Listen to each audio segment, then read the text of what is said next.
পর্বত। এতে সকাল থেকে শত শত পর্যটক ছুটে যাচ্ছেন কেওক্রাডং-এর দিকে। এ নিয়ে বিস্তারিত জানাতে বান্দরবান থেকে যুক্ত হচ্ছেন রিজভী রাহাত।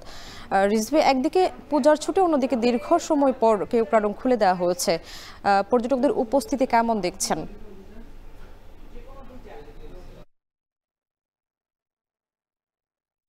আমি দীর্ঘ কয়েক বছর পর কিন্তু রুমা উপজেলার কেওক্রাডং পর্যটন স্পটটি খুলে দেওয়া হয়েছে। গত সোমবার বান্দরবান জেলা প্রশাসক শামীম আরা রিনি একটি গণবিজ্ঞপ্তির মাধ্যমে কিন্তু এই পর্যটক ৬টি শর্তে কিন্তু এই পর্যটন কেন্দ্রটি খুলে দেওয়া হয়েছে।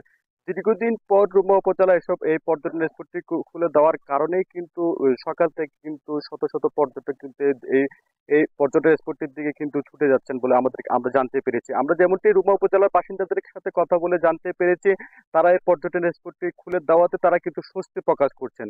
দীর্ঘ কয়েক বছর দীর্ঘ কয়েক বছর পর কিন্তু এই পর্যটন স্পটটি খুলে দেওয়ার কাছে পর্যটকদের যেমন স্বস্তি প্রকাশ করছেন, তেমন স্থানীয় বাসিন্দারা, ব্যবসায়ীরা, ক্ষুদ্র ক্ষুদ্র ব্যবসায়ীরা কিন্তু স্বস্তি প্রকাশ করছেন।